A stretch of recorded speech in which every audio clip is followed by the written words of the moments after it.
Thank you, James. It's been a pleasure to co-chair this committee, and I, too, want to thank all the committee members. We had some really interesting conversations. Probably our committee meetings were kind of a microcosm of the larger dialogue we're going to have today. So you might ask, what is a health plan CEO doing co-chairing a session like this?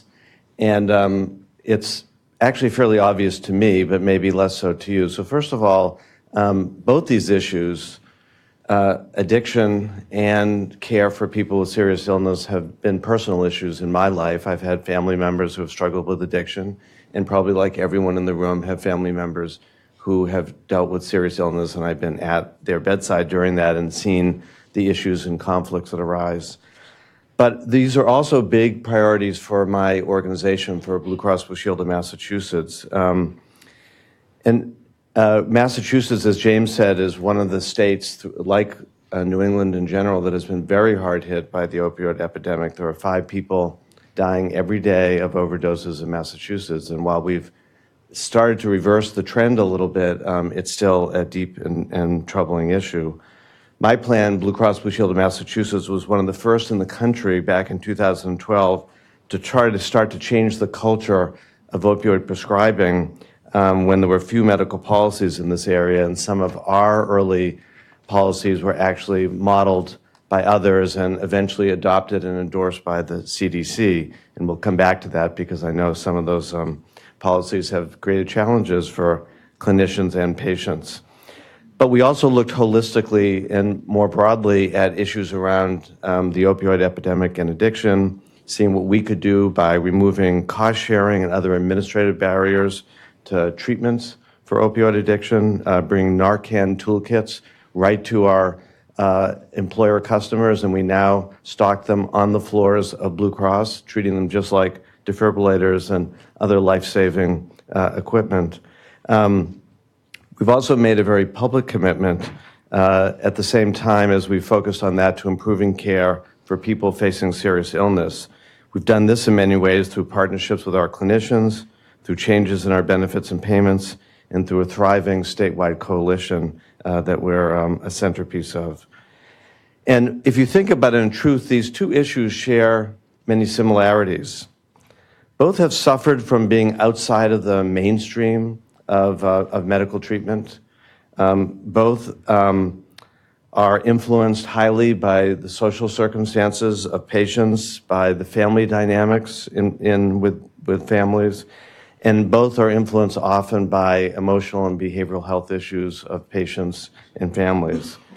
And so both these issues have been challenges for us as a healthcare system, but both, from my perspective, have given us cause for optimism. So today we're going to explore the tensions between these two issues. And James is right, this issue actually came up our first roundtable. We had a breakout session, and I remember so clearly a clinician, a hospice and palliative care clinician from New York, talked about the struggle he faced trying to get proper pain management to a patient. It was on a weekend, and as he described, he had to make so many phone calls. At the end, he was on the phone with the CEO of a national health plan, not my own, trying to get a simple prescription for a dying patient. And I think it was that moment we thought, here's an issue that this larger group should take on.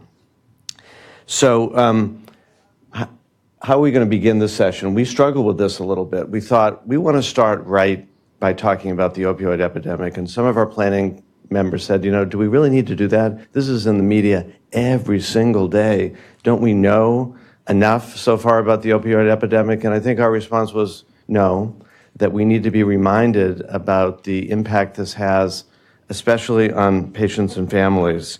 And so we wanted to begin it. And more importantly, we wanted to begin and start our day, just as we've done with all the roundtable workshops, with the voice and lived experience of a real person. So with that, we're going to move into session one, although I think there was one important thing I was supposed to say at the beginning that I didn't. And so let me just remind you that there's a hashtag, and this is the way you can join the conversation online. So I've now discharged the important important responsibility. So now we're going to move into session one. So first, what we're going to do is we're going to see a video of a woman named Laura Martin.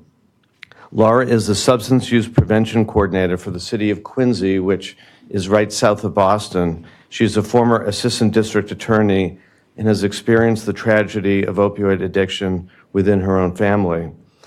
My team at Blue Cross works closely with the city of Quincy on opioids. They are a real leader. Quincy was the first city in the country to have Narcan and police cruisers back in 2010. And we're grateful to their leadership and especially to Laura for taking the time to share her story with us. Right after the video, we're going to hear from one of the nation's national experts on substance use disorder and opioids, Jane Leibschutz, who's the chief of internal medicine at the University of Pittsburgh. And she's one of our double duty people today who was a planning committee member, but also is going to be a speaker today, and she's going to talk to us about the history and the context of the opioid epidemic. So with that, onto the workshop.